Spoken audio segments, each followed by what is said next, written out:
오늘 말씀의 제목은 주님, 나는 아무것도 아닙니다 라는 제목입니다. 세월이 흐를수록 점점 우리 자신은 아무것도 아닌 존재임을 깨달아가게 되어 있습니다.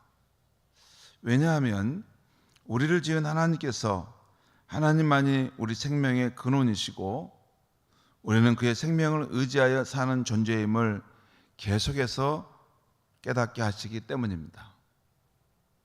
우리가 자존적으로 우리 생명과 건강을 확보할 수 없다는 것을 깨닫게 하십니다.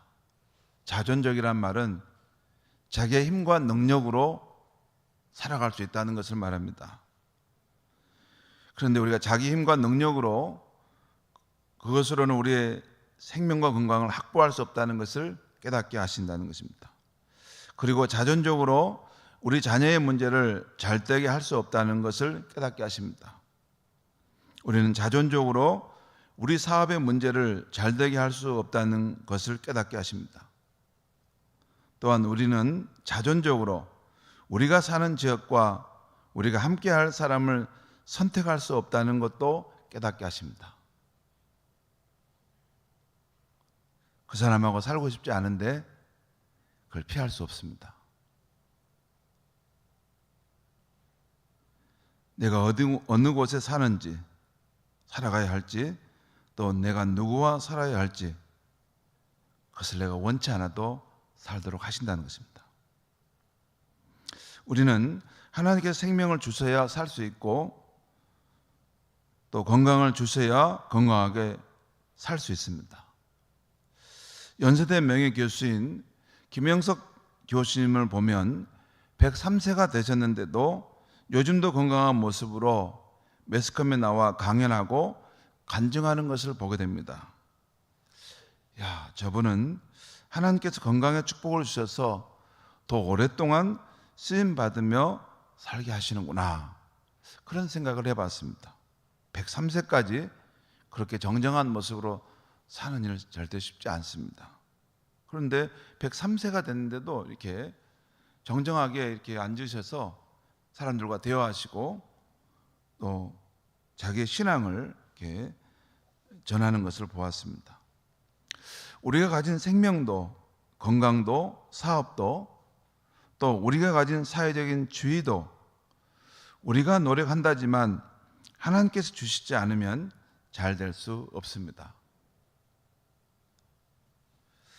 우리 자녀가 잘 되는 것도, 우리의 가정이 평안하고 행복한 것도 우리가 노력한다지만 하나님이 하실 수 있는 일에 비하면 지극히 작은 것입니다. 우리 가정이 다른 가정보다 좀 더 화평하고 잘 된다, 우리 자녀들이 더 똑똑하고 잘해서 취업도 잘한다, 그럴까요? 정말 그럴까요? 다른 부모는 자녀를 잘 못 키워서 그럴까요? 삶은 단순하지 않습니다.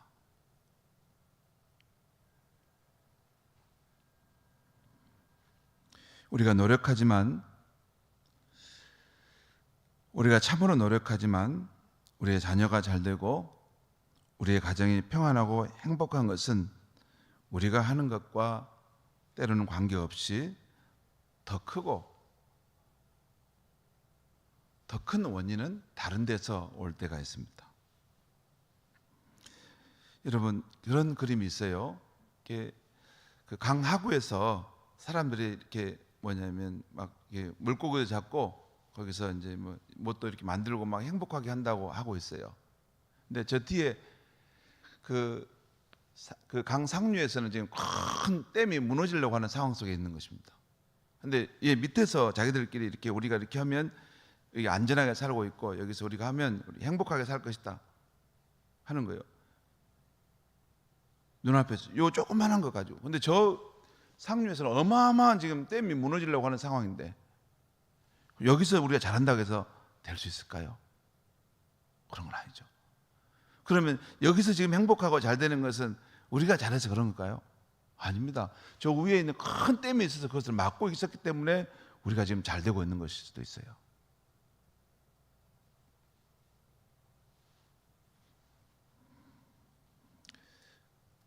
하나님께서 우리 삶에 그 안전을 지켜주시고 또 행복할 수 있도록 지켜주셔야만이 우리 가정이 안전하고 행복하게 살 수 있는 것입니다. 하나님의 은혜를 주지 않으면 우리의 삶에도 언제든지 이렇게 어떤 소용돌이치는 어려운 일들이 일어날 수도 있습니다. 그래서 우리는 사람들 앞에 서면 자신의 힘으로 뭔가 이룬 것처럼 허세를 부릴지는 몰라도 나의 모든 것의 결정권자이신 하나님 앞에 서면 한없이 작아집니다. 한없이 약해집니다. 주님, 나는 아무것도 아닙니다.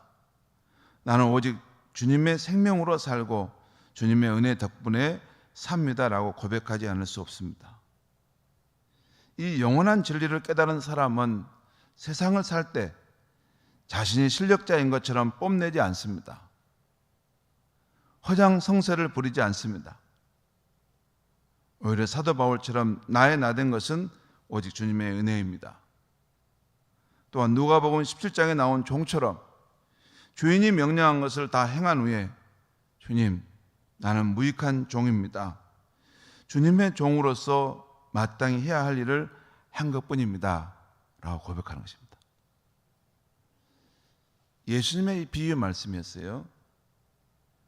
나는 주님의 종입니다. 마땅히 하는 것을 할 뿐이지 내가 무슨 주님 앞에 나의 것을 자랑할 수 있겠습니까? 여러분, 그 로마 시대 때는 종은 완전히 주인의 소유입니다. 그 생사 열타권이 그 주인에게 다 달려있는 거예요. 그 종은 먹고 사는 것도 주인에게 다 달려있어요. 그가 작은 일을 할지 큰 일을 할지 그 일하는 영역도 주인의 뜻에 달려있습니다.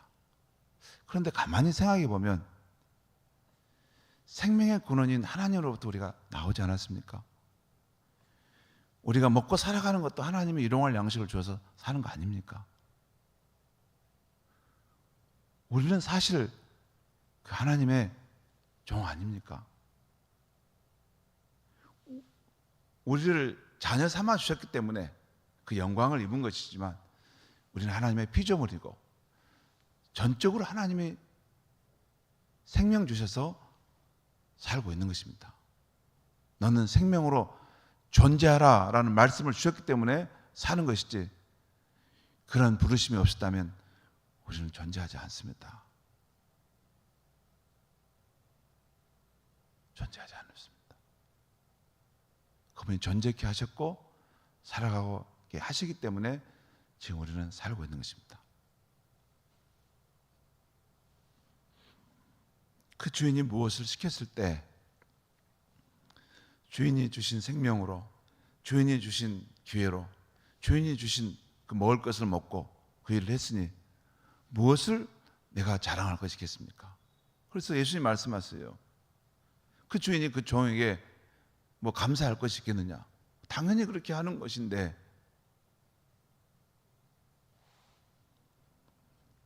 그 종은 자기의 진실한 처지를 알면 나는 무익한 종입니다. 마땅히 해야 할 일을 한 것뿐입니다. 그렇게 말한 것입니다. 그런데 세상을 살다 보면 이 분명한 진리를 잊어버릴 때가 있습니다. 세상이 자기 뜻대로 되는 것처럼 보일 때, 사람들이 자기 앞에 굽신굽신 거릴 때, 이 진리를 잃고 자신이 제법 능력 있는 사람인 것처럼 잘못 생각하게 됩니다. 그런데 이렇게 잘못 가게 되면 하나님께서는 때로 다니엘서 4장에 나오는 느부갓네살 왕처럼 그 왕자에서 쫓겨나 7년 동안 아침 이슬을 맞고 짐승처럼 살게 되는 낮아짐을 경험하게 하십니다. 그래서 뼛속 깊이 주님 앞에 나는 아무것도 아니라는 것을 그 진리를 깨닫게 하십니다.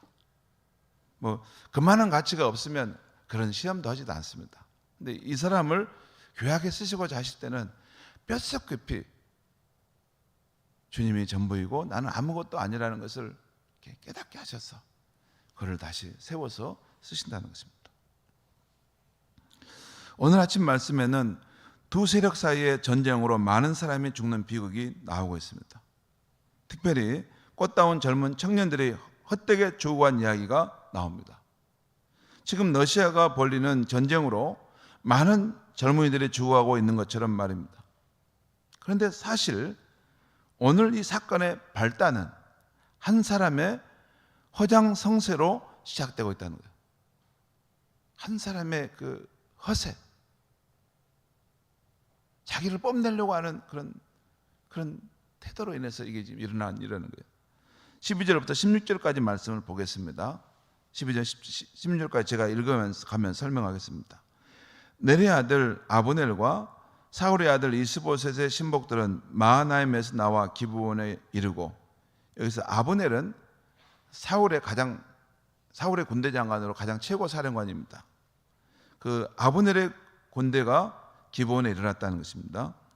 또 수르야의 아들 요압과 다윗의 신복들도 나와 기브온 목가에서 그들을 만나 함께 있으니, 이 수르야의 아들 요압은 다윗의 군대의 최고 높은 사령관입니다. 근데 그 군사들도 헤브론의 그 연못가에서 모여서 함께 만났다는 것입니다. 그리고 이는 못 이쪽이요 그는 못 저쪽이니, 그러니까 아브넬의 군대는 저쪽에, 요압의 군대는 이쪽 연못에 지금 있다는 것입니다. 그때 14절입니다. 아브넬이 요압에게 이르되, 이 군대 한 최고 사령관이 이 다른 쪽 최고 사령관 요압 장군에게 말했다는 것입니다. 원하건대 청년들에게 일어나서 우리 앞에서 겨루게 하자. 요압이 이르되 일어나게 하자 하며. 읽겠습니다. 15절 보겠습니다. 그들이 일어나 그 수대로 나아가니 베냐민과 사울의 아들 이스보셋의 편에서 12명이요 다윗의 신복 중에 12명이라. 각기 상대방의 허리를 잡고 칼로 상대방의 옆구리를 찌르며 일제히 쓰러진지라. 그러므로 그것을 헬갓 하수름이라 일컬었으며 기브온에 있더라. 칼의 밭이라는 말. 헬갓 하수름이라면 날카로운 칼의 밭이라는 거예요. 그 사람들이 많이 죽었다는 것이죠. 이게 지금 이 사울의 군대 장관 아브넬과 다윗의 군대 장관 요압이 이끄는 이 두 군사가 이 헤브론이라고 하는 그 지역에서 그 연못을 사이에 두고 만나는데, 이 아브넬이라는 군대 장관이 제안하기를 너희와 우리와 한번 겨루기를 해보자. 근데 직접 전면전을 하지 말고 청년들을 한번 세워서 둘이 누가 더 강한가 보자 하는데, 그 싸움의 방식은 서로 머리를 각자 잡고 두 사람이 마주쳐서 머리를 각자 잡고 칼로 옆 사람을 찌르자는 것입니다. 그럼 누가 더 살아나고 강한가 보자는 것입니다. 여러분, 칼로 찌르면 다 죽는 거 아닙니까?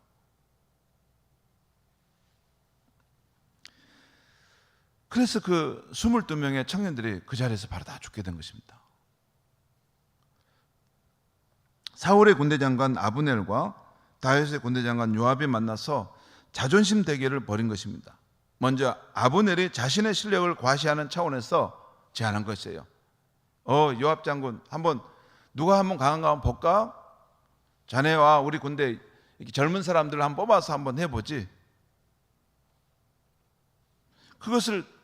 그 제안을 요압이 받아들인 것입니다. 그래서 이 비극이 일어난 것이에요.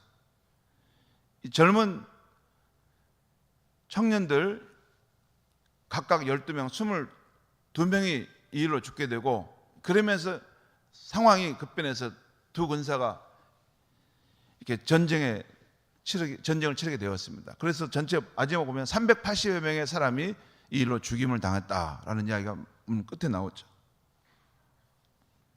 두 사람 중에 한 사람이라도 자신의 자존심을 내려놓았으면 이 비극은 피해갔을 텐데, 아브넬이 그걸 자기 자존심을 내걸고 말할 때 요압도 그래 한번 그럼 싸워볼까?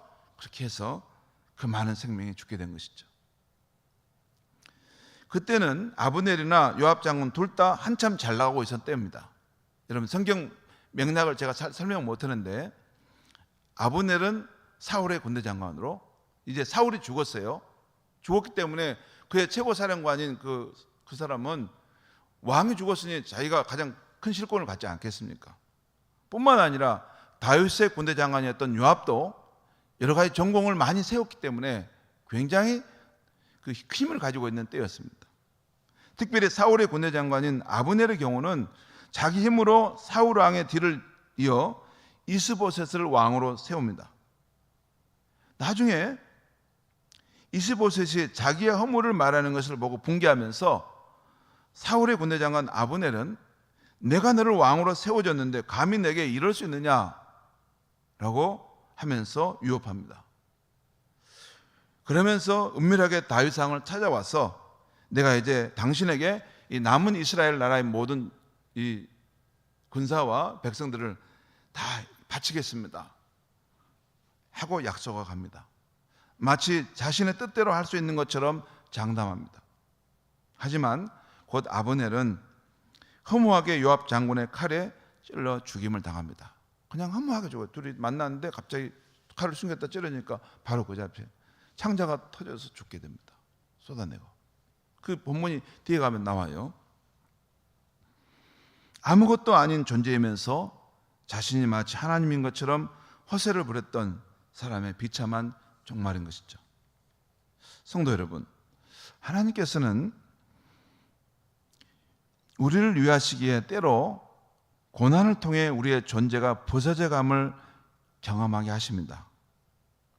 그래서 저와 여러분이 아무것도 아닌 존재임을 깨닫게 하십니다. 우리를 부서져가게 하십니다. 세월의 시간 속에서도 우리 육체가 노쇠하게도 하시지만 어떤 고난과 시련을 통해서 우리의 강한 면을 깨트리십니다. 내가 대단한 것처럼 생각하는 것을 깨트리십니다. 그래서 우리가 아무것도 아닌 존재임을 알게 하십니다. 물론 그때는 자신이 너무 힘들고 자책감까지 듭니다. 제가 최근에 보니까 우리 성도님들의 이 삶을 보니까 어떤 한 분은 건강의 문제로 그의 마음을 깨트리시고 또 한 분은 보니까 자녀의 문제로 그의 삶을 깨트리시는 걸 봤어요. 또 한 분은 가정의 그런 부부간의 관계로 그 삶을 깨트리는 걸 봤습니다. 부서져 가는 것을 보는데 참 힘드신 상황 속에 있구나. 제가 열심히 기도해 주지만 제가 기도하는 것도 한계가 있죠. 아무튼 하나님께서 이 시련을 통해서 우리의 존재가 부서져 가도록 하신다는 거예요. 내가 대단한 존재인 것처럼 착각하는 것을 깨트리신다는 거예요. 한갓 피조물이면서도 스스로 자기를 보존할 수 있는 존재인 것처럼 착각하는 것을 깨트리신다는 것입니다. 왜? 결국에는 그것은 우리가 맞닥뜨려야 될 진리거든요. 우리가 죽음 앞에 서면 내 생명을 한순간도 나는 더 연장할 수 없는 존재입니다. 그걸 미리 깨달으면 그 은혜를 의지해 살아갈 수 있기 때문에 하나님이 더욱 사랑하는 당신의 백성들을 때로는 고난의 시련을 통해서 부서지게 하십니다. 나는 아무것도 아니구나 하는 것을. 그래서 하나님의 선한 뜻에서 보면 그 부서짐은 좋은 것입니다. 그래야 우리의 실상을 여실히 깨닫고 생명과 사랑과 지혜의 근원이신 하나님을 참되게 의지하게 되는 것입니다. 그것이 바로 요셉에게, 모세에게, 한나에게, 다윗에게 일어났던 일인 것입니다. 그 깨어짐의 일들. 그들은 각자 자신만의 고난의 과정을 통과하면서 하나님 앞에 자신들은 아무것도 아니라는 것, 자신들은 오직 하나님의 생명과 은혜로 사는 자임을 깨닫게 하셨습니다. 그래서 하나님 앞에 존귀한 존재로 쓰임받게 된 것입니다. 여러분 생각해 보십시오. 왜 모세가, 왜 요셉이, 왜 한나가, 왜 다윗이 하나님 앞에 그렇게 귀한 사람으로 쓰임받을 수 있었습니까? 자기가 강했으면 그렇게 쓰임받았을까요? 여러분 앞으로 사무엘하 다윗의 이야기를 계속 보시면 다윗은 마치 스스로 뭘 결정할 수 없는 사람처럼 매사에 하나님을 찾고 구합니다. 하나님 이때는 어떻게 해야 됩니까? 하나님 이 순간은 어떻게 움직여야 됩니까? 블레셋이 왔는데 어떻게 어디로 가야 됩니까? 저리 가야 됩니까? 왕이 누굽니까? 왕은 모든 권한을 가지고 있는 사람인데도 사울과 달리 왕 다윗은 그렇지 않았어요. 다윗은 항상 하나님 앞에 겸손하게 나는 아무것도 할 수 없습니다. 주님만이 나의 안전이 되시고 승리가 되실 수 있는 분이십니다. 주님 내가 어떻게 해야 합니까?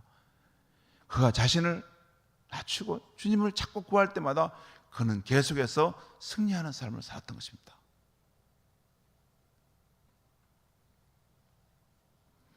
하나님 앞에 정교한 존재로 쓰임받는 사람은 고난의 과정을 통해서 자신의 강함이 부서지는 사람입니다. 여러분 원래 우리 인간은 별것 아닙니다. 흙으로부터 와서 지음받은 존재이죠. 여러분 제가 일산에 있는 교회에서 부목사로 섬길 때 거기는 국회의원들, 장관들 이렇게 꽤 사회적으로 뛰어난 인재들이 모입니다. 그런데 그래서 부목사로 섬기고 제가 거기서 있으면서 그런 분들이 어떻게 사는 걸 봤어요. 근데 선거에서 한번 지면요 곤두박질 치는데 선거에서 지면 아무것도 아닙니다. 폐인처럼 삽니다. 그게 인생입니다. 근데 뭐 하나 권세를 얻으면 자신이 꽤 대단한 존재인 것처럼 착각하는데 그게 다 보이는 것입니다. 아무것도 아닌데 하나님이 한 번 불쌍히 여기서 어떤 기회를 주신 것인데 그 권세를 가지고 선하게 쓰지 않고 살아가는 거 보면 참 짠하고 불쌍하다는 생각이 들 때가 있습니다. 여러분 하나님이 우리에게 은혜 주신 것만 받아서 살 수 있는 것입니다. 사도 바울은 갈라디아서 2장 20절에서 자신의 삶의 비밀을 이렇게 고백했습니다. 내가 그리스도와 함께 십자가에 못 박혔나니 그런즉 이제는 내가 사는 것이 아니요 오직 내 안에서 그리스도께서 사신 것이다. 세상과 나를 의지하는 옛사람, 세상과 나를 대단한 것처럼 의지하는 그 옛사람을 그리스도와 함께 십자가에 못 박으셨다는 것입니다. 그래서 이제는 내가 사는 것이 아니요 오직 내 안에서 그리스도께서 사신다는 것이에요. 사랑하는 성도 여러분, 오직 우리 안에 계신 그리스도만이 우리의 생명, 우리의 사랑, 우리의 지혜, 우리의 부유함이라는 것을 알아야 하겠습니다. 그래서 우리는 날마다 아니 매 순간마다 그분의 은혜를 힘입어 사는 존재임을 고백하며 살아야겠습니다. 그리고 내가 뭐나 된 것처럼 허장성세의 마음이 들 때는 그럴 때 있어요. 내가 꽤 잘 나가면 우쭐해지고 내가 뭐가 된 것처럼 그럴 때가 있어요. 자식이 좀 잘 나가면 그럴 수도 있어요. 내가 하는 사업이 좀 잘 되면 그럴 수도 있어요. 주님이 은혜로 베풀고 계신 것인데도 사실 내가 한 것은 너무 작은 것인데도 내가 뭐나 된 것처럼 그런 허장성세의 마음이 될 때가 있다는 것입니다. 그때는 살 길은 이런 것입니다. 주님 죄송합니다. 제가 어리석어서 깨달음이 둔했습니다. 제가 사는 것은 오직 주님의 은혜로 사는 것임을 더욱 깨닫게 해주십시오 하면서 회복의 기도를 드려야 하는 것입니다. 그렇게 해야 여러분과 제가 더욱더 오래도록 주님의 은혜를 아침 이슬처럼 받아 누리는 인생이 될 수 있는 것입니다.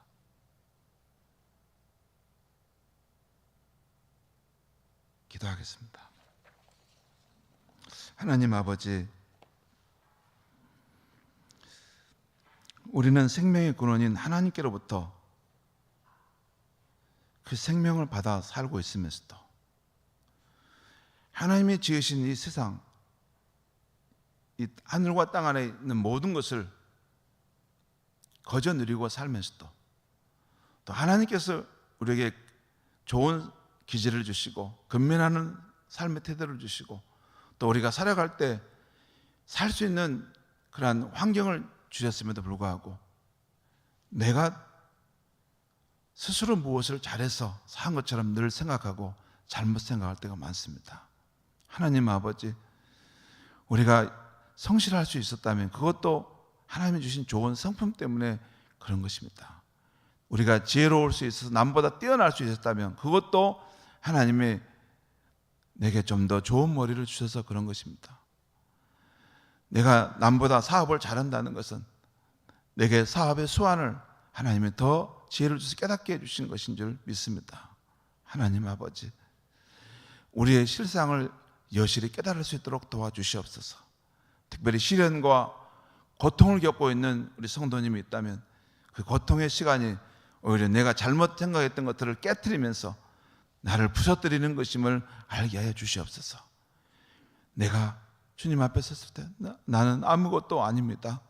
주님만이 나의 생명이시고 나의 능력이시며 나의 사랑이 되어 주셔야 됩니다. 주님, 나에게 은혜를 다시 한번 베풀어 주시옵소서 라고 기도하며 새롭게 회복될 수 있는 우리가 되게 하여 주시옵소서. 예수님의 이름으로 기도합니다. 아멘.